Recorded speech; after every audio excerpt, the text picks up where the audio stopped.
नमस्कार साथियों, आप लोग कैसे हो? उम्मीद करता हूं कि आप लोग अपनी पढ़ाई को कंटिन्यू कर रहे होंगे। आज हम भारत भूगोल से संबंधित कुछ महत्वपूर्ण तथ्यों के बारे में जानेंगे।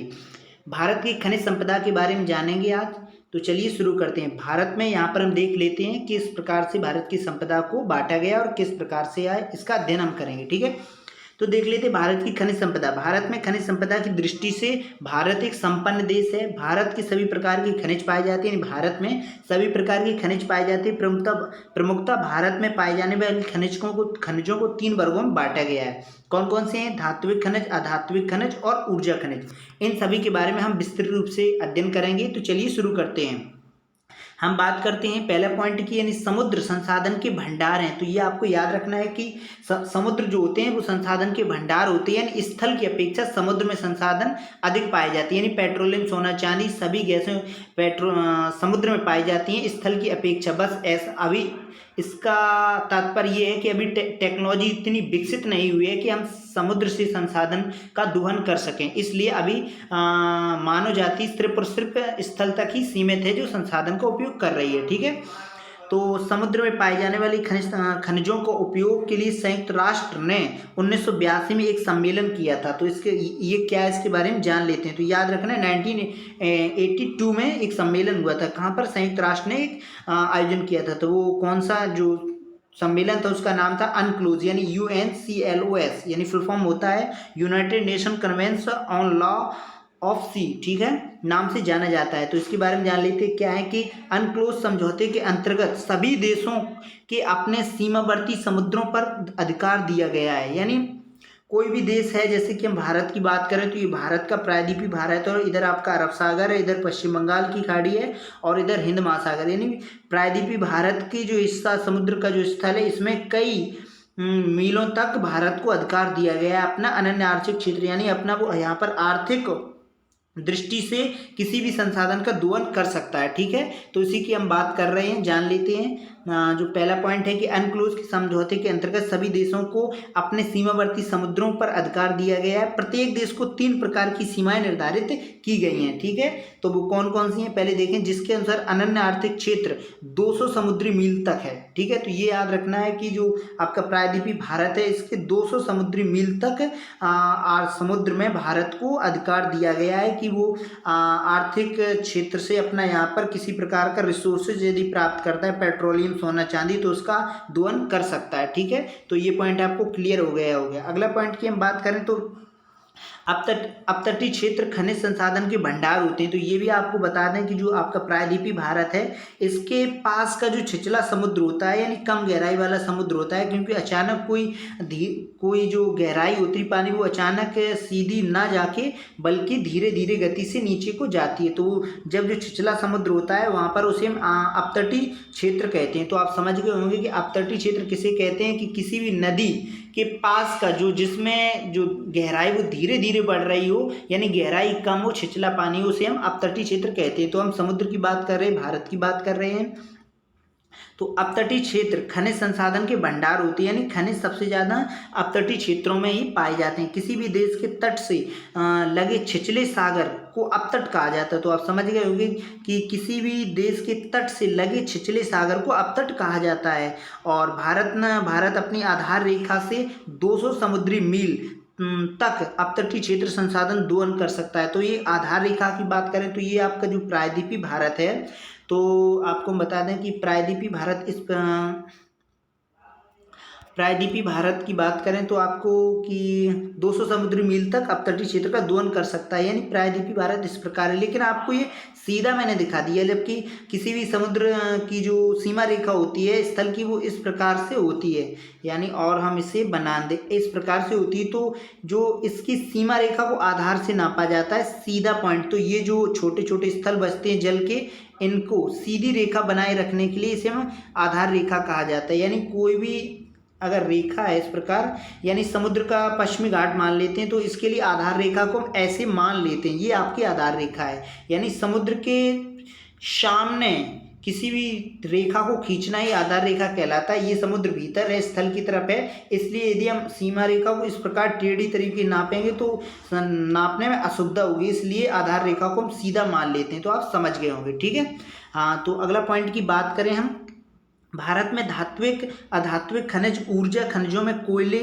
को मुख्य भूमि को प्राप्त किया जाता है। यानी जो धात्विक खनिज है, अधात्विक खनिज ऊर्जा खनिजों में कोयले को मुख्य रूप से भूमि से प्राप्त किया जाता है। यानी कोयला जो है वो आपका मुख्य भूमि से ही प्राप्त किया जा सकता है, परंतु खनिजों के आधार पर खनिजों का अधिकतर भाग पेट्रोलियम प्राकृतिक गैस रूप से अपतट से ही निकाला जाता है। यानी जो पेट्रोलियम की बात करें, एलपीजी गैस की बात करें और सीएनजी गैस की बात करें तो ये सभी समुद्रों के यानी अपतट क्षेत्र से ही निकाला जाता है। ठीक है, तो अपतट क्षेत्र समझ ही गए होंगे कि जो किसी भी स्थल का जो समुद्र किसी भी स्थल के पास का जो स्थल जल का जो एरिया होता है वहाँ पर उसे हम अपतट क्षेत्र कहते हैं। ठीक है, तो अगला पॉइंट देखते हैं कि देश का 60% पेट्रोलियम उत्पादन मुंबई हाई से निकाला जाता है, जो कि अरब सागर में अपतटीय क्षेत्र है। तो ये आपको याद रखना है कि देश का 60% पेट्रोलियम स्थल से ना निकालकर बल्कि समुद्र से निकाला जाता है। तो ये आपको कई विद्यार्थियों को ये कन्फ्यूजन रहती है कि पेट्रोलियम स्थल से निकाला जाता है, ये गलत धारणा है, जबकि 60% देश का पेट्रोलियम उत्पादन समुद्र से किया जाता है। तो आपको बता दें जो मुंबई हाई है यानी आपका ये प्रायद्वीपीय भारत है, ये पश्चिमी घाट है। ठीक है, इधर आपका अरब सागर है। तो यहाँ से 10 किलोमीटर की दूरी पर एक मुंबई हाई द्वीप है। ठीक है, तो मुंबई हाई द्वीप पर ही 60% देश का पेट्रोलियम उत्पादन किया जाता है। ठीक है, तो अगले पॉइंट की हम बात करें, गोदावरी कृष्णा नदी बेसिन रावी तट के पास क्षेत्र पेट्रोलियम गोदावरी के भंडार पाए जाते हैं। ठीक है, तो अगले पॉइंट की हम बात करें कि गोदावरी कृष्णा नदी बेसिन का रावा अपतटीय क्षेत्र पेट्रोलियम एवं प्राकृतिक गैस का भंडार है। तो ये भी हम आपको बता दें जो प्रायद्वीपीय भारत है यहाँ से आपकी गोदावरी और कृष्ण ये आपकी गोदावरी और कृष्णा इसका जो अपतटीय क्षेत्र है यहाँ पर प्राकृतिक भंडार यानी पेट्रोलियम और प्राकृतिक गैस के भंडार का अनुमान लगाया जा रहा है। तो यहाँ पर भारत के द्वारा टेक्नोलॉजी के द्वारा विकसित यहाँ से पेट्रोलियम का उत्पादन किया जाएगा। ठीक है, तो यही बता रहे थे प्राकृतिक गैस का भंडार है। ठीक है, लेकिन अभी यहाँ पर उत्पादन शुरू नहीं हुआ है। ठीक है,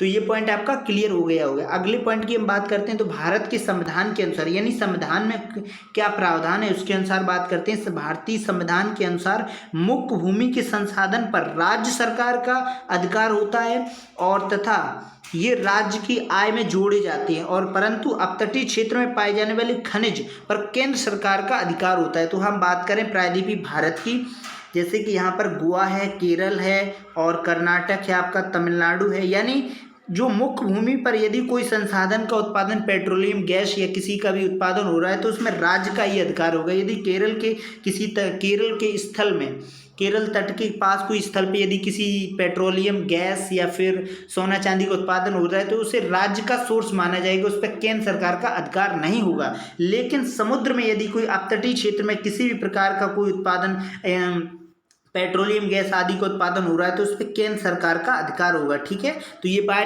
बात आपको क्लियर हो गई होगी कि किसी भी स्थल पे जो राज्य के अंतर्गत आ रहा है तो वो राज्य का उस पर अधिकार होगा और यदि वो अपतटीय क्षेत्र में आ रहा है तो उस पर केंद्र सरकार का अधिकार होगा। ठीक है, तो ये पॉइंट आपको क्लियर हो गया होगा। परंतु अपतटीय क्षेत्र में पाए जाने वाले खनिजों पर केंद्र सरकार का अधिकार होता है, तो ये आप जान चुके हैं। उदाहरणतः जैसे कि देश का सबसे अधिक पेट्रोलियम उत्पादन मुंबई से होता है, परंतु अगर सबसे अधिक पेट्रोलियम उत्पादन राज्य की बात की जाए तो आपके गुजरात के अंकलेश्वर में है, ना कि महाराष्ट्र में। तो ये यहाँ पे कन्फ्यूजन है। यानी हम आपको बता दें कि ये आपका प्रायद्वीपीय भारत है और ये आपका गुजरात है। ठीक है, तो यानी देश का सबसे ज़्यादा उत्पादन 60% होता है मुंबई हाई से, यानी जो महाराष्ट्र के पास है मुंबई हाई से 60% देश का उत्पादन होता है। लेकिन राज्य की बात करें कि सबसे ज़्यादा किस राज्य में पेट्रोलियम उत्पादन होता है तो वो आपको गुजरात के अंकलेश्वर में होता है। ठीक है, तो ये आप पॉइंट क्लियर हो गए हैं। जो गुजरात की यानी किसी राज्य में पेट्रोलियम के उत्पादन की बात करें तो वो गुजरात है और देश की बात करें तो आपको वो मुंबई हाई है जो केंद्र सरकार का इस पर अधिकार है और जबकि गुजरात में गुजरात की सरकार का अधिकार होगा। तो ये पॉइंट आपका क्लियर हो गया। अब हम बात करते हैं अगले पॉइंट की। यदि धात्विक और अधात्विक खनिज की तुलना की जाए तो देश के मूल्य आधार पर सबसे अधिक ऊर्जा खनिज निकाले जाते हैं। ऊर्जा खनिज में भी सबसे अधिक पेट्रोलियम उत्पादन होता है। ठीक है, तो ऊर्जा खनिज के अंतर्गत ही petroleum, CNG gas, LPG gas आती हैं। ठीक है, तो ये आपको याद रखना है। अगले पॉइंट की हम बात करें तो भारत में यदि केवल धात्विक खनिज की तुलना की जाए तो मूल्य के आधार पर सर्वाधिक लोह का उत्पादन होता है। यानी धात्विक खनिज की बात करें, सोना चांदी लोहा तांबा की बात करें, तो सबसे ज़्यादा उत्पादन भारत में लोहा का किया जाता है और भारत विश्व के उत्पादन में चौथा स्थान रखता है। यानी भारत विश्व के लोहे की चौथा सबसे बड़ा उत्पादक देश है। ठीक है, यानी भारत में दुनिया का सबसे ज़्यादा उत्पादन देश यदि कोई करता है तो उसके बाद चौथे स्थान पे भारत आता है। ठीक है, तो ये पॉइंट आपको क्लियर हो गया होगी। धात्विक खनिज में बात करें तो सबसे ज़्यादा उत्पादन लोहे का होता है। अगले पॉइंट की बात करें हम, तो समग्र रूप से देश के अपतटीय खनिज क्षेत्रों पर प्राप्त होने वाले खनिज उत्पादनों का मूल्य भारत की मुख्य भूमि के किसी भी क्षेत्र किसी भी राज्य की तुलना से अधिक है। तो ये आपको याद रखना है। अगले पॉइंट की बात करें, यदि केवल मुख्य भूमि की तुलना की जाए तो उड़ीसा राज्य में सभी राज्यों की तुलना में सबसे अधिक खनिज उत्पादन होता है। उड़ीसा के बाद झारखंड का स्थान आता है। यानी सबसे ज़्यादा सभी धातुओं को मिलाकर उत्पादन सबसे ज़्यादा अगर किसी राज्य में होता है तो वो आपके उड़ीसा है, फिर उसके बाद झारखंड है। तो आपको ये याद रखना है। अगले पॉइंट की बात करें कि प्रत्येक खनिज एक निश्चित चट्टान की संरचना में पाया जाता है। इसका मतलब ये नहीं कि कोई भी खनिज किसी भी चट्टान में पाया जाता है, एक निश्चित संरचना की चट्टान में ही पाया जाता है। जैसे कि हम बात करें धारवाड़ क्रम की चट्टानों की, हमने आपको चट्टानों के बारे में अध्ययन कर चुके हैं। यदि आपने मेरी वीडियो नहीं देखी है तो देख लीजिएगा, चट्टानें उसमें विस्तृत रूप से मैंने अध्ययन किया है। तो देखते हैं, इसमें पॉइंट है कि धारवाड़ क्रम की चट्टानें लोहा तांबा मैग्नीज निकल जस्ता पाए जाते हैं। यानी जो जो इतने धातु हैं किस चट्टान में पाए जाएंगे, धारवाड़ क्रम की चट्टानों में पाए जाएंगे। ये कहाँ पर है, झारखंड में है और आपके गोवा के पास कर्नाटक राज्य में। ठीक है, तो ये धारवाड़ क्रम की चट्टानें पाई जाती है। और हम बात करें विंध्यन क्रम की चट्टानें तो चूना पत्थर बलुआ पत्थर